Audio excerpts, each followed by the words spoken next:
Well, for the final time here in Misano, the Junior GP riders are ready to do battle in race 2. After an incredible race 1 this morning, the stage is set for an even more dramatic afternoon.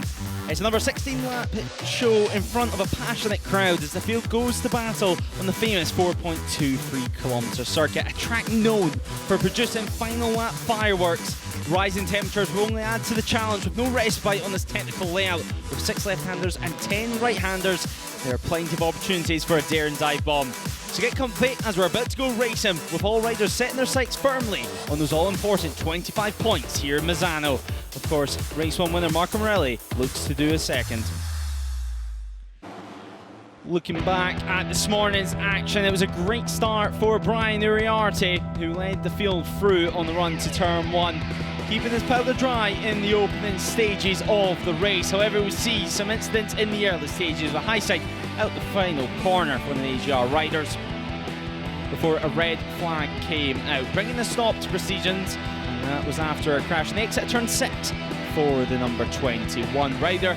Conscious, which was good news, meaning we could go racing yet again. Brian Uriarte, a great start yet again for him. Rico Salmela on the 27 machine, trying to work his way into the order this time around, slotted himself into second position. Marco Morelli showed his form, showed what business he meant, beginning to battle for the race lead. There was a moment though, and this was the deciding moment for Rico Salmela at the entry to turn 5. It was the end of the race for him, the end of the road, as the battle for P1 was only beginning to heat up. Jesus Rios continued to battle away with what looked to be the number 9, and while Potama, he had a few moments throughout the race, somehow managing to stay on throughout all of them. Dojo Boggio though fell at turn 10, just by the long lap penalty. That was the end to his day as Potama looked down the inside on the number 9. There was some great moves being made in this great battle, with Joel Esteban fighting his way through the field after starting from the back of the grid. Brian Uriarte remained defensive at the front of the field, however, though, as the number 11 continued to get into the mix. Gonzalez looked strong and looking for any opportunity through. However, everything was decided on the run to the line, with Marco Morelli pipping Brian Uriarte. The 97, the Argentine rider, was absolutely elated with that one, and he'll celebrate that one heading into this evening. However, first, still race 2 to take place. The stage is beginning to be set for race 2 of the Junior GP World Championship. My name is Lewis Ray, and bringing you through race 2's action is going to be myself and Jack Amy. And well, Jack, it was an unexpected end to race 1. It looked like Brian Uriarte had it all sewn up, but then Marco Morelli had the perfect launch on the exit of turn 16, sprinting to victory in the 7-lap restart. It was an incredible opening race of Junior GP this weekend. As you say, it looked like Uriarte had it under control, but Morelli said he saw the number 51 go defensive, so made sure he lined up the final corner to get the run, and it paid off. A first win in Junior GP for Morelli. Yeah, a great ride for Morelli. Just shows how much he's using his head on board that machine, and yet still able to be so fast. Now, the starting grid for this one, Uriarte on pole from Morelli, and Jesus Rios on 3rd position. However, there's some changes. For example, Joel Esteban, he goes from P7 in this one, and he made his presence known, I think it's fair to say, in race 1. And we definitely not rule him out just yet for a podium here in race 2. Absolutely not. He started from the back of the grid in race 1, and on the opening lap before the red flags were shown, he was in the points. He took the restart from P10 and battled up to P6, showing that he does have the race pace to fight at the front even when he's passing other riders. This time he goes from P7, the front of the 3rd row, so fully expect Esteban, who we know has good race pace at every track we visit, to be in the mix for a podium or even a victory. Yeah, he's a real Sunday rider. We've seen it in the past with even some of the great stars of the show.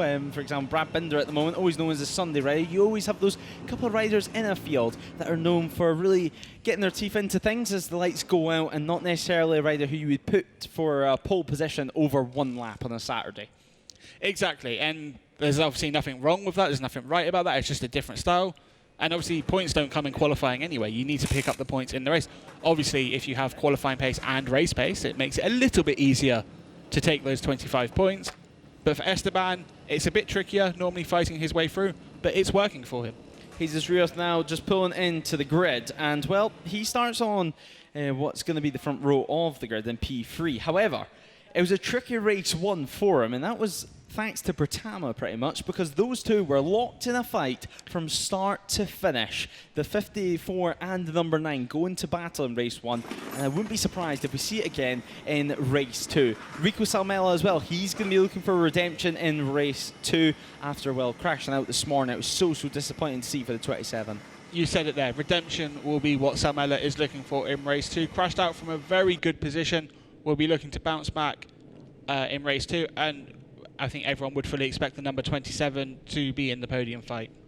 Yeah, and well, we're not going to be too far away actually from getting going here this afternoon. Things coming through very, very quick this afternoon as we see Pratama sitting on the grid. Number 9 looking focused once again. He goes from the second row. And well, what a second row is, as we mentioned, Rico Salmela looking for redemption. He goes alongside him in P4. And Gonzalez, a real surpriser on the number 11 machine, showing some great pace in race 1 and able to really fight with the best at the front. A bit of a surprise story, as you said, from Gonzalez, but he has been quick this weekend, going from the second row. He was in the early stages of the race in the podium fight, maybe dropped a little bit towards the end of it, but expect him to have learnt from that, improved the bike setup, improved his feeling to be in position to fight for that for the podium. Yeah, exactly. Still on the podium last time out. His first podium of the season as well, nonetheless. Although he never had necessarily the late race pace that we've seen from Uriarte and Morelli, but I think very few people could actually run with that, because it seems like they were just trading blows at the front and almost trying to show whatever you can do, I can do better at the front of the field. Yeah, absolutely, and it was a thrilling race between those two for the victory. As we look at Joel Esteban, much higher up on the grid, as we've already discussed, for race 2, going from P7 and the third row. He'll be in the podium fight with his race pace. Yeah, and of course already a win this season for Joel Esteban. Of course, different conditions to maybe what we have today, but now track temperature over 40 degrees Celsius. It continues to rise here at Misano, and certainly things are beginning to get very, very interesting. Now there's Casey O'Gorman. He had a slight error, I think it's fair to say, in race 1, but starting from P8, a very, very consistent podium finisher over the last couple of weekends of Junior GP action. Do not rule him out at all. No, race 1 ended his streak of P2 finishes in Junior GP. Apologies. After a crash, going from the middle of the third row, he'll have the race pace to go with the podium finishers, and he'll expect, given his recent form, to be on that rostrum. And Sullivan Mountsie, really impressive weekend so far for him, the CF Motor rider, perhaps just spending the weekend analysing all the data possible, maybe getting a little bit of tips from his teammates, and whatever the case, it seems to be working. Mountsie, of course, starting from P9, a third row start for him, and he'll be looking for his best result of the season, you would have. I think it was a good race 1, and if he could pick up a few more places in race 2, he could be on for that. He will, yeah. He'll be hoping to go a little bit better than he did in race 1, just to get a top 10, perhaps, starting from P9. Dodo Boggio as well, another rider, another Australia rider that's going to be looking for redemption, and that's after he crashed at turn 10 as well. So it was Salmela at turn 5 and Boggio over at turn 10. So yeah, both of them with some work to do. As we see Zen Matane on the screen, and well, Matane is always a cheery rider, I think it's fair to say. Always has a smile on his face, and he's at P10 in the championship at the moment. No podiums to his name just yet, but still a really solid rider. Still a solid rider, looking for that first podium. It is Junior GP, anything can happen. He does have good pace, so maybe he can be in the fight at least in race 2. Yeah, it seems like at the moment he's just that one last step away, that one last little step to be able to fight with the likes of Morelli and Uriarte. Who knows? Has he found it between race 1 and 2? That's the magic of 2 races in one weekend. I'm sure Zani as well is going to be hoping to have found that magic, because it was a tough race 1 for the Italian. Maybe not what he'd be hoping for going into this weekend, or maybe not what he would even have expected going into this weekend. No, he would have hoped for a bit more, especially racing at home in front of the passionate Italian fans. P12, he's got a chance to move forward. That's the thing he'll be thinking of. He'll be hoping a top 10 perhaps.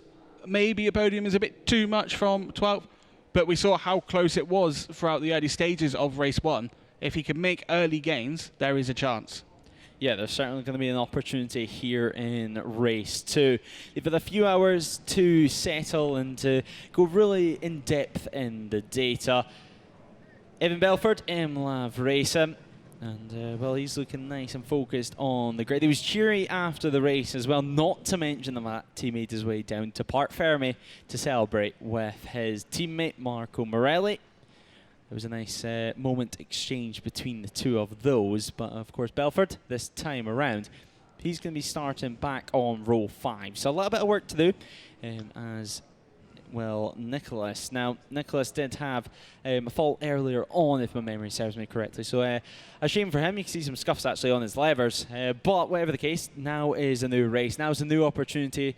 And just put it to the back of your mind. Exactly. 2 races in a day does give you the chance to instantly put that error or crash or whatever out of your mind ahead of the next round. Whereas if you only have 1 race, perhaps it lingers a little bit more.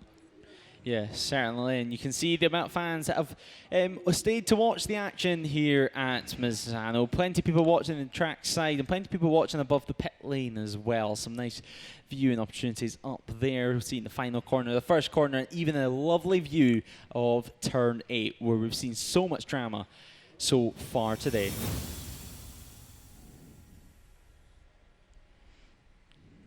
Here we are, though, your starting grid for race 2 of JuniorGP. Brian Uriarte starts on pole position alongside Marco Morelli and Jesus Rioth. Rico Salmela, Pratama and Gonzalez starts from our second row of the grids of Joel Esteban, Casey O'Gorman and Silva Mountsie on row 3. Dodo Boggio starts ahead of Zen Montani and Leonardo Zani on row 4, with Evan Belford, Nicholas and Pugliese in row 5. Singapong, Hakim Danish and Famara starts from row 6. Ballon heads row 7 alongside Farkas and Ramistoffer, as Agostinelli, Abruzzo and Moliani goes from row 8. Row 9 features Van Tricht, Lucas Brown and Tietse, as we await for our final couple of rows, with Uchimi Serpa, Schrom Rock round out our top 30, and the final spot on row 11 being taken by Rousseau. So, we are ready to go on our warm-up lap. Uriarte on pole position. What can the 51 do this time around? You have to say he's going to want to try and get the win this time. Although Marco Morelli, I'm sure, after tasting the winning feeling in race 1, he's going to want to relive that here this afternoon. It's not going to be too much longer now, though, until we find out. No, Morelli will definitely be hoping to make it 2 from 2 today. Uriarte will be out for revenge after losing out on the final meters of this race. Plus, we have Joel Esteban going from the 3rd row. He'll be in contention, and a whole host of other names. We saw how close it can be in JuniorGP in race 1. Even in the restarted race where there was a bit more of a gap, it was still very close. Yeah, it was very, very close at the head of the field. This is due to be 16 laps of action. Of course, the race 1 was originally scheduled to be 16 laps, but after the red flag, it was a 7-lap sprint after the 4 laps that had been completed. Uriarte now, this is how things look heading into race 2. Salmela, after his crash, it brings the 51's lead up to 37 points. Casey O'Gorman as well, after a tough race 1, he's now down 47 points on your championship leader. So that's top 3 in the championship as we head towards the end of our warm-up lap. And of course, the final chance just to check everything is 100% with the machines, especially if you're the likes of Rico Salmela, who's had a crash earlier on. Yeah, Salmela will be looking just to bounce back from that crash to start with. Obviously, he'll be hoping for a podium, a win. He could go with the leaders this morning until his fall. Whether he'll be able to do that again in race 2 remains to be seen, because he doesn't have the data from the full races. Obviously, no one has 16 laps worth of data, but riders who finish the race have, for example, the data of how the tyres felt at the end of the 7-lap race. Yeah, exactly. It's all going to come down to what sort of running they managed to do in practice earlier on in the weekend. So hopefully, for the sake of the likes of Rico Simoncelli, they did some long runs on the Thursday or the Friday. But if not, it's going to be a journey into the unknown. Wherever the case, it's time for all the talking to stop, and it's time for the lights to go on here at Misano. The red lights will appear on the starting gantry in just a few moments' time. As we go racing for JuniorGP Race 2, a lift in the front wheel actually from Sylvain Menzi off the line there, so dropping the clutch quickly, but at the head of the field, Brian Uriarte does lead the way and lead the field through and slots in to P1. Marco Morelli instantly on the attack, Rico Salmela looking round the outside, and now as we head towards turn 3, he's going to look for an opportunity through. Now turn 4, where races have been won and decided on the final lap and also on the first lap, because it's a great place to make a move. You see there, it looked like it was the number 11 just barging his way through the field there is Gonzalez, just behind Pratama as we head towards turn 7 now, and then towards the heavy braking zone of turn 8 for the first time. Uriarte got the perfect start from his view, holding the lead through turns 1, 2 and 3 before building up enough of a gap to avoid a challenge heading into turn 8 ahead of Morelli. A good start for Salmela as well, had the pace and was fighting for P2, and yet although he's about to drop to P4 as Rios comes through at turn 10. A great ride there from Jesus Rios as he gets up into the podium positions. That's exactly what he needed to do in these early stages. But what Morelli needs to do, or what Salmela even needs to do, is catch up to the back of these top 2 runners and just begin to disturb their rhythm and try not let them break away, because in the closing stages of race 1, even in the shortened 7-lap race, they were still able just to begin to edge away into the distance, into the horizon as well. Jesus Rios now dropping back down P4, almost P5, because Pratama is also on the attack. Pratama on the attack, Rios just holding position in P4 as we see Gonzalez up the inside of Pratama at turn 16. It's an unusual overtaking spot, but moves can be made there if you're virtually alongside heading into the braking zone. Uriarte again, no threat from behind at this stage, building up enough of a gap to be able to manage in the early stages of the 16-lap race. And we do see there a rider down. That's the number 2. That's Shromrock down on the deck, and well, Levi Rousseau also showing his crash. So both of them have gone down as we await to see how that one unfolded. So perhaps just coming together at turn 14. Both of them just getting on with things and trying to get on the bikes as soon as possible. It seems like Levi Rousseau did get the bike started quicker, perhaps, because we didn't see him down there. But Shromrock on the number 2. Disappointment as well for both riders. Both riders would be disappointed. They would have been hoping to move forward from their starting positions. But yeah, Uriarte, again, he's just have enough of a gap to avoid being challenged at this stage of races. Good riding from the number 51, managing the gap to Morelli. Yeah, he's just managing the gap as things stand. You have his eye on the pit boards, of course, as Gonzalez now gets through on Pratama. And now, well, Joel Esteban looks to follow through. So Joel Esteban looking to get involved in the mix here. Perhaps at the start that we were expecting, maybe we were expecting a little bit more of an explosive start for Joel Esteban, get himself within that top 5 instantly. But now, the top 4 of this race begin to edge away because this battle for P5, as entertaining as it is, it's really affecting their times. It is allowing the top 4 to escape. Esteban probably would have expected more when lights went out as well, given how many places he gained in the start earlier. Obviously, he wasn't going to gain as many, that was literally impossible, but would have been hoping that he could at least gain 1 or 2 positions. Instead, still running as we see someone run very wide out of turn 15. Couldn't quite make out who I want to say was. that was Evan Belford. So Evan Belford potentially running away there, although we'll wait for them to cross the line and see. Fastest lap of the race being Brian Uriarte, and that was Evan Belford who's dropped all the way down. So is Boggio, but Belford down to P14.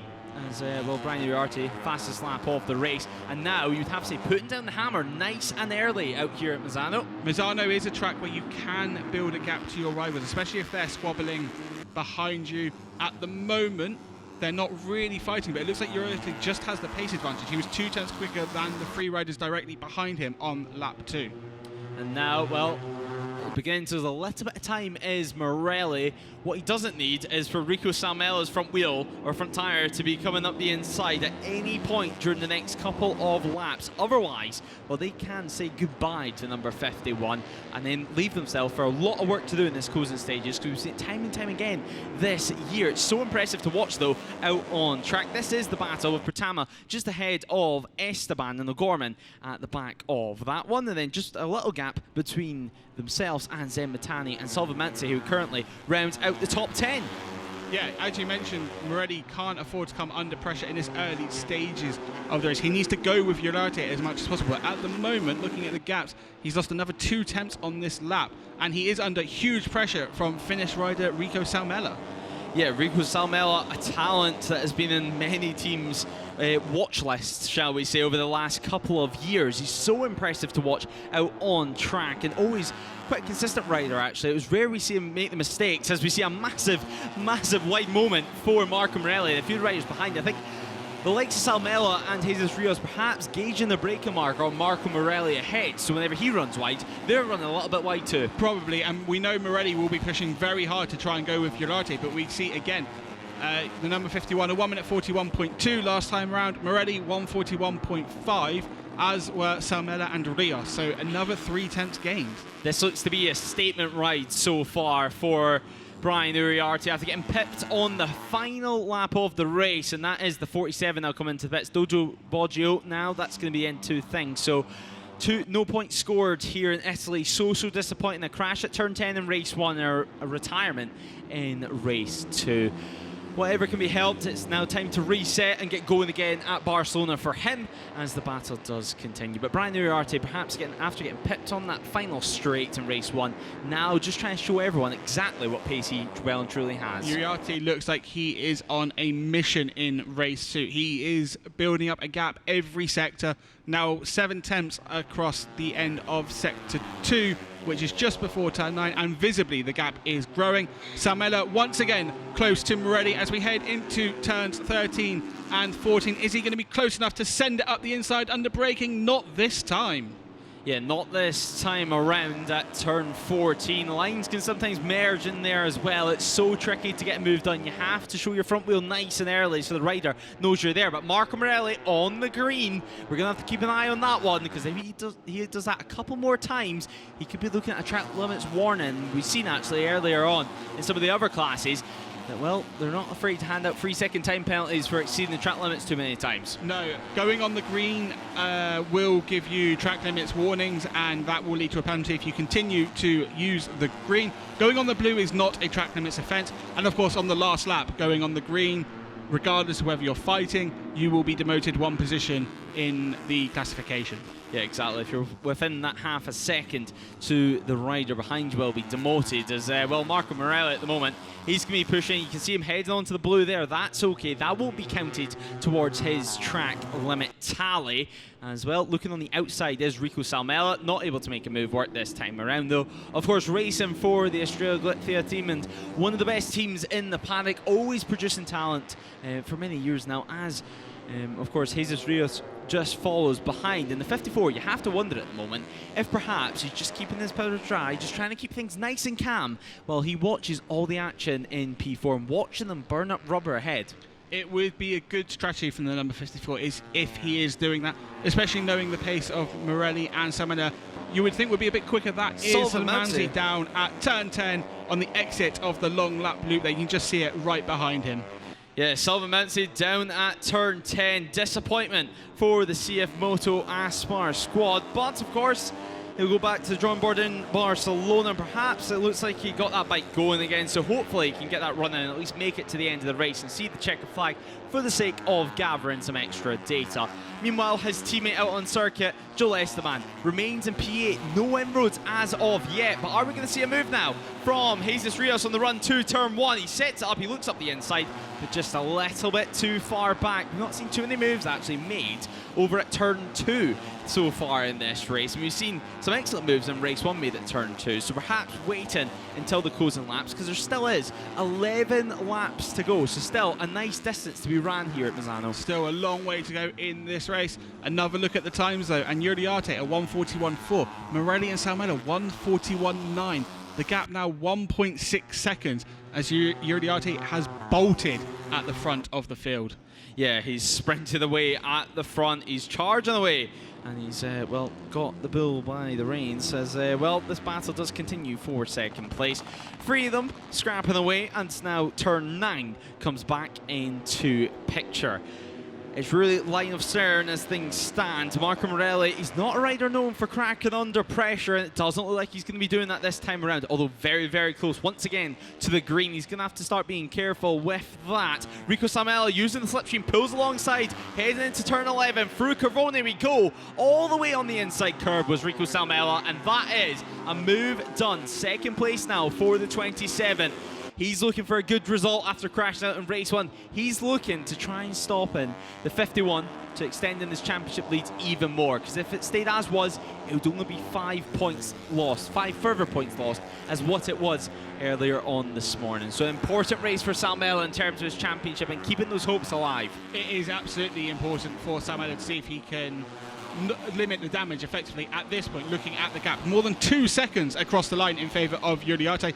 Now as we see Rios up the inside of Morelli at turn 1. So Morelli dropping 2 positions in just a few corners. Now we'll see whether Salmela and Rios have the pace to challenge Uriarte, but they do have a big gap to bridge before they even think about overtaking him.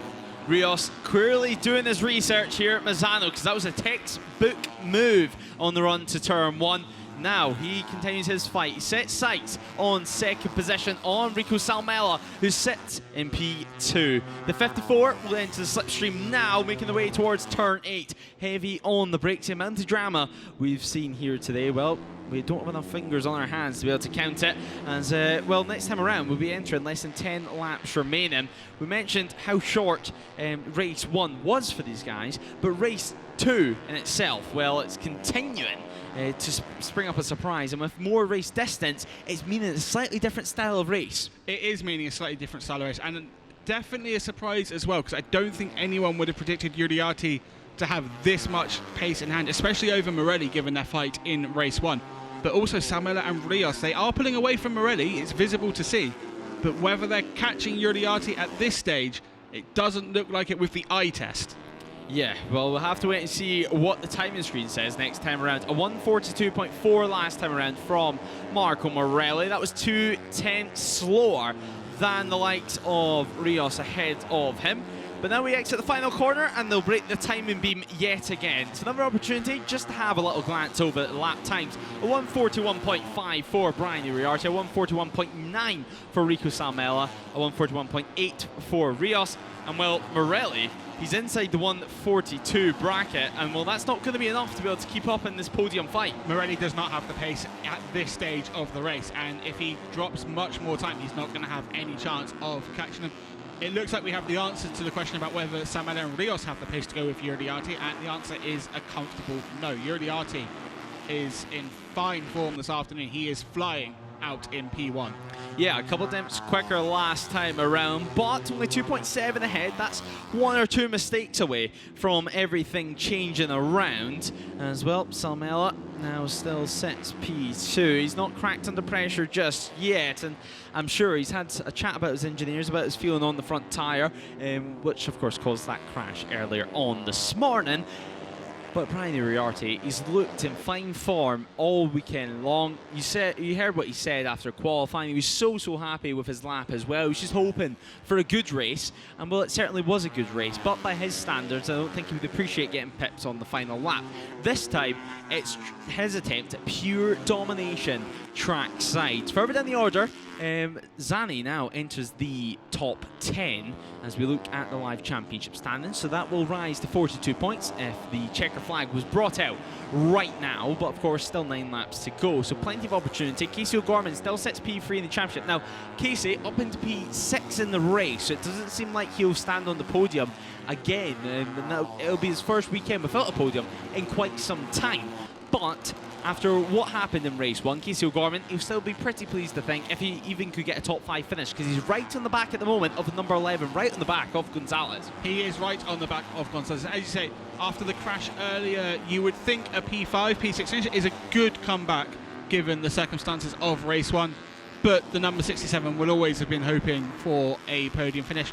But it looks like no one has the pace to go with Uriarte, and then Saumella and Rios are quicker than Morelli behind them as well. So it looks like it will be a battle for second. Saumella and Rios almost side by side on the run into turn 8. Is Rios going to make the move? No, he thinks better of it at turn 8, settling for P3 right now. Yes, settling for the time being, but perhaps working out a plan for the closing stages of this race. It's JuniorGP Race 2 here at Misano. You're watching the battle for second position out on circuit. Saumella, second place in the championship, second place out on track, currently defending his way from Jesus Rios in third. Marco Morelli's continuing to drop back over the line last time around. He was 4.1 seconds adrift from the leader, Marco Morelli, well, Brian Uriarte, as Marco Morelli has just received a track limits warning. Now, the 97 has to be very, very careful here, because if he does it one more time, he could be facing a 3-second time penalty, which is not on the cards, I don't think, ahead of this race. That's not what his plan was, and he does go on the green yet again. So, a look at the timing screens and seeing if Marco Morelli is going to be receiving a penalty, because, well, frankly, at the moment, he's running wide at multiple points. If Morelli does receive a penalty, at this point it would likely be a long lap penalty, as we just seen Saumella defending from Rios into turn 1. If Morelli at this point gets a long lap, it will cost him around 3 seconds, which on the timing would drop him, I believe, down to around 8, around where Pratama is. Obviously he would not have to necessarily take it straight away, he would have a certain amount of time to do that, so that could change, but he is dropping well out of contention, even without a penalty for track limits. Yeah, of course, even without penalty of track limits, Dojo Boggio has rejoined in this race, perhaps just gathering some data after a tough race too. So whatever was damaged earlier on this morning hasn't been fixed, and now it's time just to double check things before they arrive at the next round of the championship. But of course, yeah, as we said, if Morelli did receive penalties, he would have 3 laps to complete any long lap, unless it was caused in the last 3 laps. Then if he didn't take it, it would be then converted to a 3-second time penalty.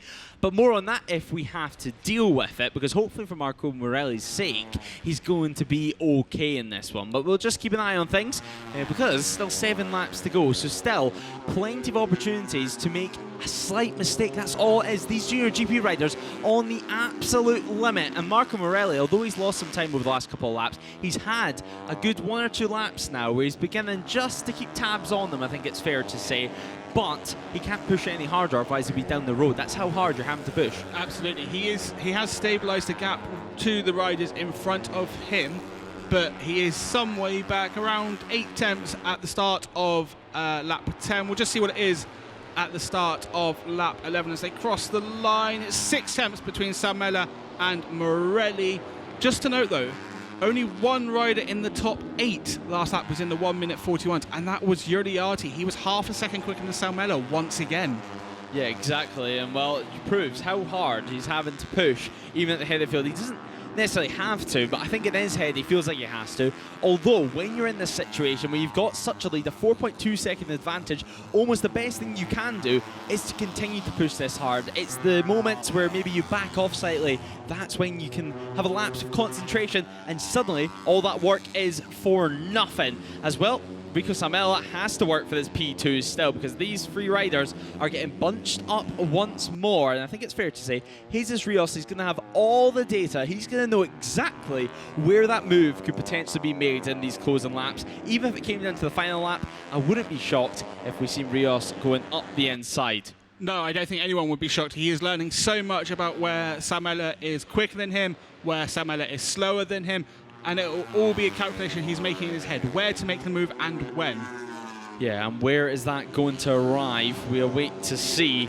We'll keep an eye on exactly where he's able to make some ground, because he's quite quick through this final sector, but it's tricky to make the move at turn 40. He would have to be much, much closer than what he currently is. And the good thing, at least for Salmela, he can still see Brian Uriarte in the distance just about. If that gap got any bigger, then he would as well. Once again, having some issues trying to keep the bike on the circuit, it seems, and things begin to heat up. Of course, this is at the point where your tyres are starting to get more and more worn, and perhaps they're not wanting to do the job that they were doing at the start of the race. You need to ride the bike ever so slightly different, as Pertama goes down the inside of Casey O'Gorman.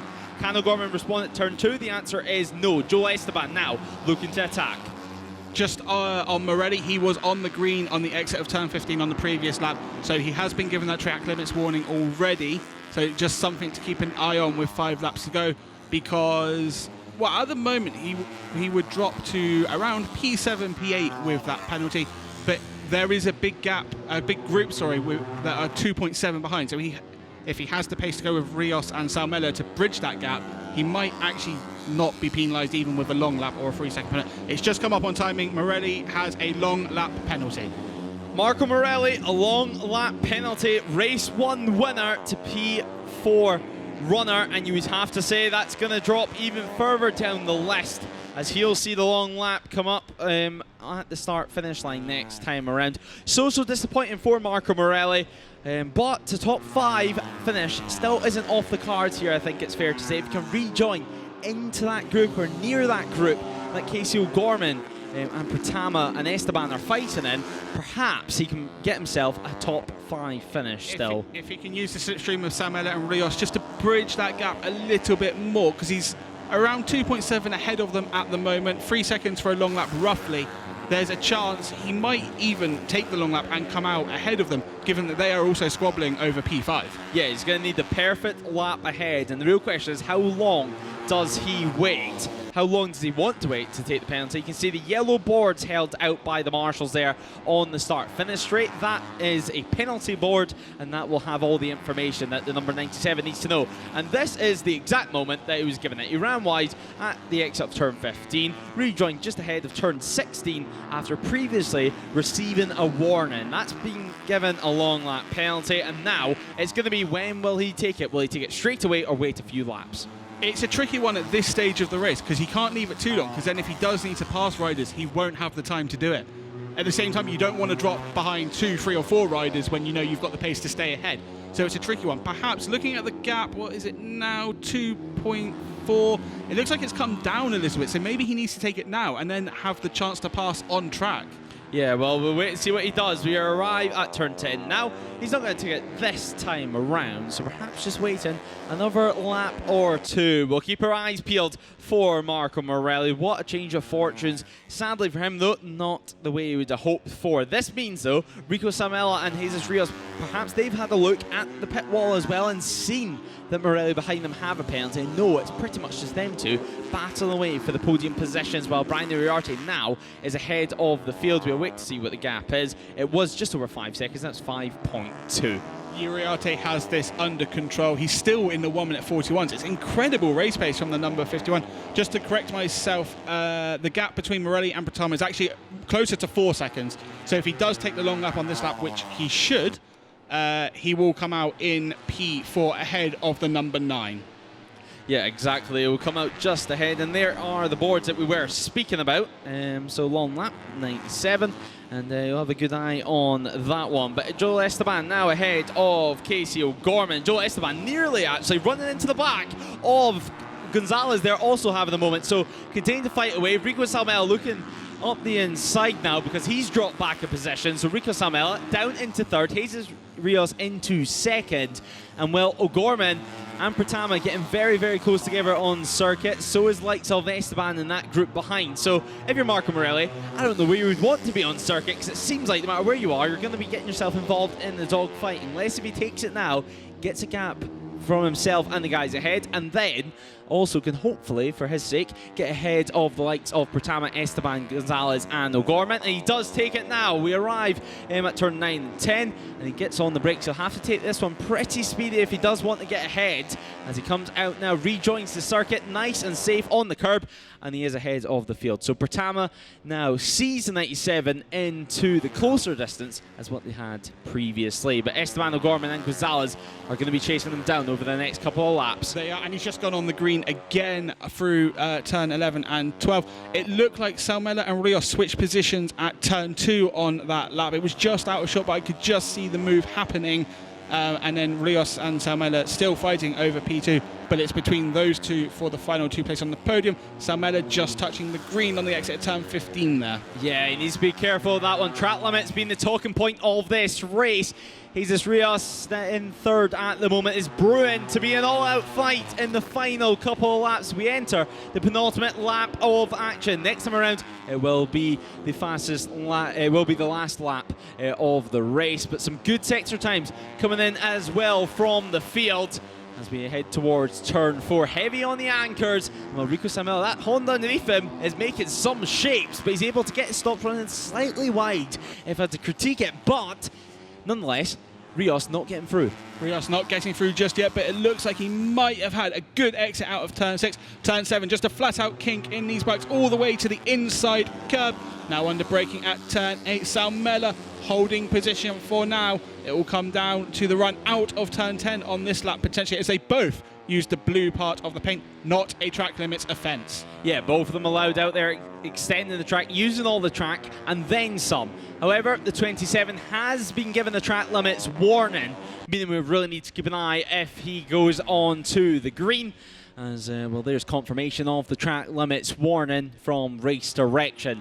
Towards Corvoni now we go. Turn 11, using all the inside curb that they dare and trying not to fall off the outside of the circuit onto the green paint. It's so easy to do. Before, of course, now turn 12, 13, and now on the brakes for turn 14. A moment on the front. Can he keep it from running wide? Yes, he does. Ever so slightly wide, but still no issues at the moment for Rico Salmela.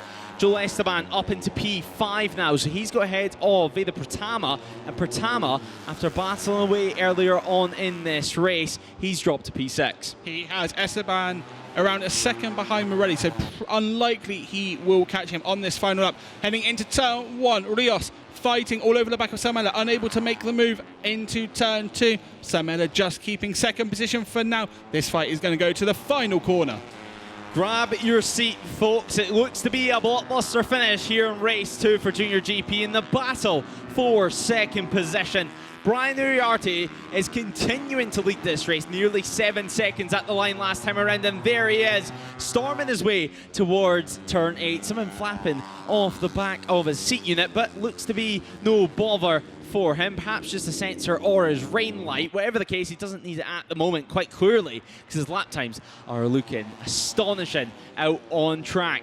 Rico Salmela is still second position as well. Jesus Rios, where's the move going to come? You would have to say he's building for the back straight. He's building towards Corvoni. Turn 14, perhaps under braking. Corvoni will be the first opportunity to dive up the inside. Although Salmela, you would think, would go defensive, although he's not going that defensive on the run into turn 11. Therefore, you would think Rios, perhaps, if he can get a little bit closer through 12 and 13, will try under braking at 14. He's very close to the back of the number 27. A couple corners left, a couple corners separate Brian Uriarte from victory. And well, this podium fight too, they make their way out of turn 14 now as Brian Uriarte comes to the final corner. The 51 will win. It's around 7 seconds of a margin. He wheelies across the line. Domination from Brian Uriarte. The number 51 does win as Jesus Rios has got ahead of Rico Salmela on that final lap. It's a position change for second position. And well, after crashing out of race 1, Rico Salmela does salvage a P3 here today. Marco Morelli, after serving a long lap penalty, comes home in P4. No podium, no win this time around as Joel Esteban, Veda Pratama and Gonzalez round out your top 7. Casey O'Gorman finishes in P8 as Matani and Leonardo Zani round out the top 10 finishers currently. Of course, we'll wait for the results to be officially declared. But a nice little stoppie for Brian Uriarte. Handshake as well with the marshals celebrating away. I am sure he's going to enjoy this one a lot more in Parc Ferme. He was so close earlier on. And what wonders this is going to do for his championship, especially with Rico Salmela finishing down in P3. You would have to say it's a big day here in Misano, and something that we're going to be talking about at the final round of the season when champions will be crowned. A lovely wheelie as well for Jesus Rioth out of turn 10. And, well, no move made at Curvone, of course, but he did build up a move into the final couple of corners, perhaps able to pip him towards turn 15, or at least set up a move through turn 15 into the final corner. We've seen time and time again, if riders are able just to get alongside, then they're able to get through and get past, and perhaps that's what Rioth has done. Hopefully, we can see a replay of that move. Vida Pratama, though, a top 10 finish for him. So number 9 finishes in P6 with Gonzalez. Once again, maybe not the pace that we've seen in race 1, but definitely up in his race craft. He was in a scrap from start to finish. A few hairy moments with Gonzalez and O'Gorman, not to mention Pratama and Joel Esteban as well. But that's exactly what you expect here at JuniorGP, their final race of the weekend. Still plenty of action coming here at Misano, but you can see already in Parc Ferme as Jesus Rios, he just gets himself checked on the scales, making sure everything is up to code as well. Now in Parc Ferme arrives your winner, Brian Uriarte. So the 72 Art Box Racing team, a great day for them. Clench of the fist for Uriarte, knew that was a good race. And I'm sure on board that bike, it would have felt like 16 qualifying laps in a row. A 143.288 on that final lap. Of course, that's with a wheelie across the line. And with that wheelie, he was still able to finish 6 seconds in front of the rest of the field. Some celebrations as well with Rico Salmela, as I'm sure now he gets to celebrate with the team. A nice jump over Parc Ferme wall. And, well, yeah, Brian Uriarte back on the top step of the podium. Winner in Aragon, winner in Jerez, winner in Estoril. The only round this year so far that he's not took at least one win across the weekend was Magny-Cours. And here is how he done it. A nice wheelie across the line. Celebrations on point, you have to say, for the 51. As this is the move that we've been waiting to see. Jesus Rioth just getting alongside in the braking zone, and that was able to see Rico Salmela claim P3. So celebrations over the line, as now the celebrations begin in Parc Ferme and can begin into the evening as well after an incredible weekend of action for the JuniorGP category. They were first on track this morning in terms of our full-length races. And luckily this one, for everyone at home, went the distance and went the full 16 laps. And we got to see the conclusion of that battle. A few selfies getting taken down in Parc Ferme for the FIM Network racing team. Obviously, one of the best teams that we have here in the paddock. Definitely one of the most professionally laid out teams in the paddock. As actually, I think his helmets took a little tumble there, but luckily he wasn't on the bike when the tumble happened.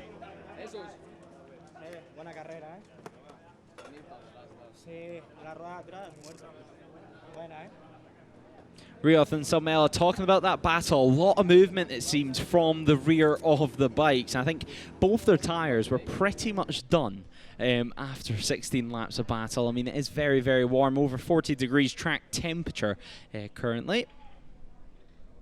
Well, that's thanks to the sun that's been beaten down on the circuit pretty much all day long.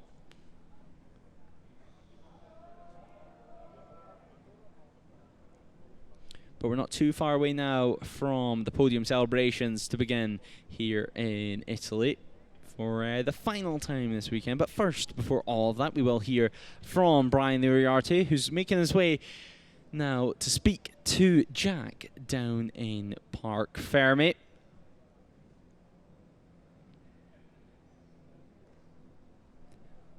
As it's celebrations all around and a Sunday to remember here in Italy. And I'm sure the podium celebrations, they'll be able to get fully into it this time around.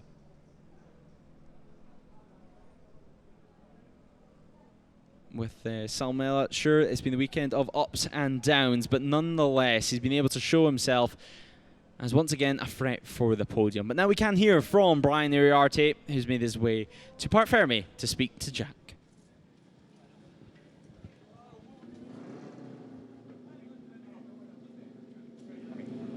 Brian, that was a statement win. What a way to bounce back from disappointment in race one earlier. How did you feel after that one? Yeah, honestly, I didn't expect to go away, but I knew that I was having some pace to do it. But yeah, I tried to push as much as I could in the first lap at the beginning, and yeah, finally I took a bit of advantage. Yesterday in the qualifying, I knew I was super fast. And yeah, in the morning I had some problems in the front and in the rear, so yeah, we fixed it for the afternoon, and yeah, finally we are here. So happy. Yeah, grateful to all the team. They've been working super hard this weekend, and yeah, stay tuned for tomorrow. There will be big news, so yeah, hope to see you tomorrow in Instagram. And just in Spanish for your fans back in Spain? Sí, la verdad es que no me esperaba escaparme. He apretado muy fuerte al principio. Quería hacer eso para romper el grupo, pero bueno, no me esperaba escaparme en solitario. Ha sido una carrera muy difícil, ya que juegas contra ti mismo. Pero bueno, hemos logrado hacer una muy buena temporada. Estamos ahora mismo a falta de 2 carreras, así que nada, muy contento. Sabía que tenía buen ritmo, pero bueno, a ver qué tal se da la próxima, y nada, estar atentos mañana al Instagram, que habrá grandes noticias. Brian, congratulations. Well, Brian Uriarte hinting at some news on Monday, but well, right now the headlines are made in race 2.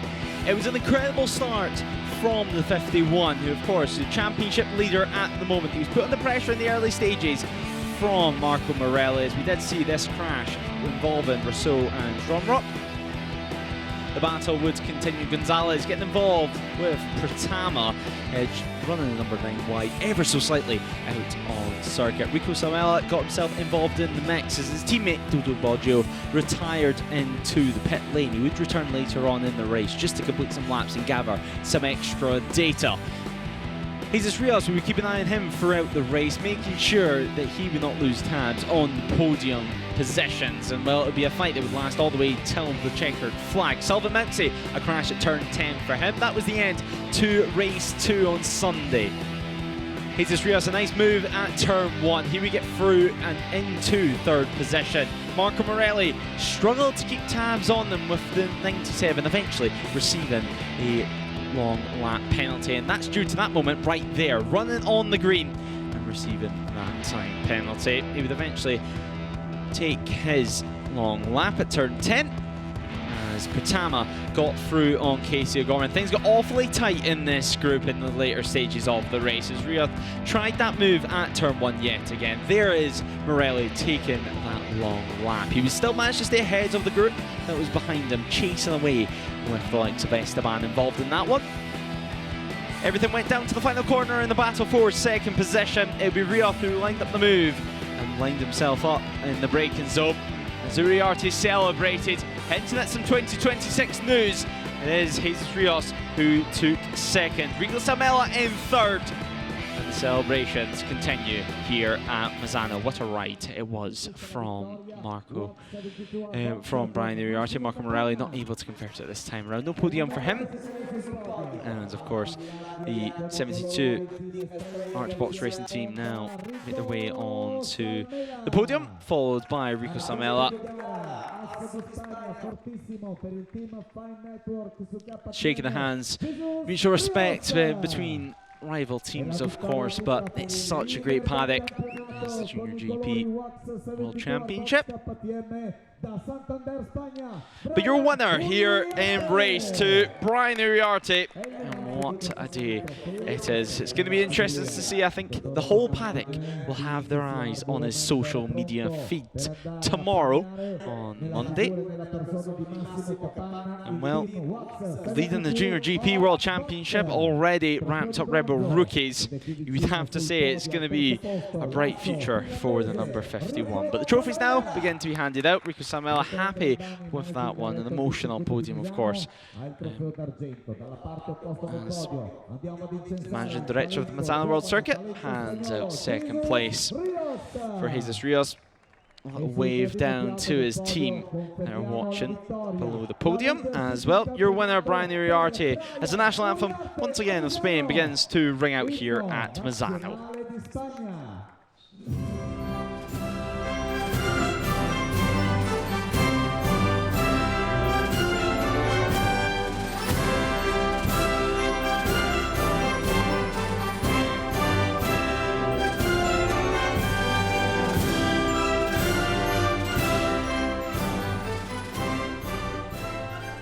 Un grande applauso al podio. Abbiamo dei giovani sul podio, minorenni, per cui si brinda. Well, a great podium yet again, and now celebrations do start. Bene, a questo punto è chiaro la some fizzy juice up there, some fizzy water anyway, for them to enjoy. And I think a drink of water in general is actually what they're needing after that one. testimonianza di questo atto finale della JuniorGP. Track temperatures continue to rise throughout the day, but if anything, I think it's played into Uriarte's hands. Now they'll stand up on the podium for the photo, as usual. Pose for social media as we take a look at the results after race 2 for the Junior GP class.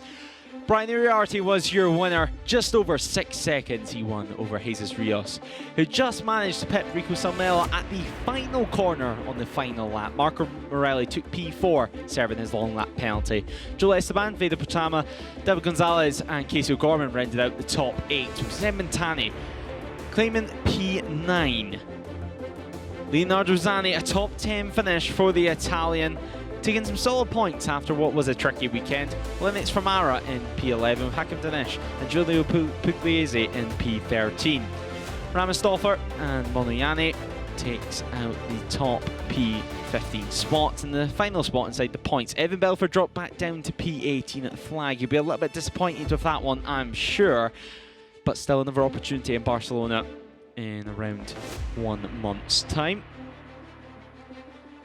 Of course, there was a few incidents during that race, and well, Dojo Boggio did end up retiring yet again. So some technical issues playing havoc with Agostinelli, Mounty also crashing out. Stromrock and Rousseau were involved in that incident at turn 14. Now, for what everyone's been waiting for, the championship standings. Brian Uriarte leads the way, 46 points now over Rico Salmela. Casey O'Gorman sits P3 in the championship as Joel Esteban and Marco Morelli sit P4 and P5. Zani now sits P6 with no changes in terms of the order inside the top 9 following race 2. Zeb Matani rounds out the top 10 in the standings as Veda Pratama gets up to P11, just 3 points ahead of Pugliese, who drops down to P12. Evan Belford remains P14, just ahead of Bennett Fernandez. As further down the order, Lennox Fermara picking up a few positions, Singapong losing a couple as well, and that's after Singapong, of course, had his back of the grid penalty to serve earlier on this morning. Unable to pick up any big points here at Misano. But that will bring an end to the Junior GP World Championship action here at Misano. An incredible weekend for everyone involved, an incredible weekend to Brian Uriarte's season. He picks off another win to add to his tally, a P2, then a P1. What a season we're having, and what a year it's been so far for the Spaniard. Of course, they'll be back in Barcelona in just a month's time, where Brian Uriarte will continue to go for glory in 2025.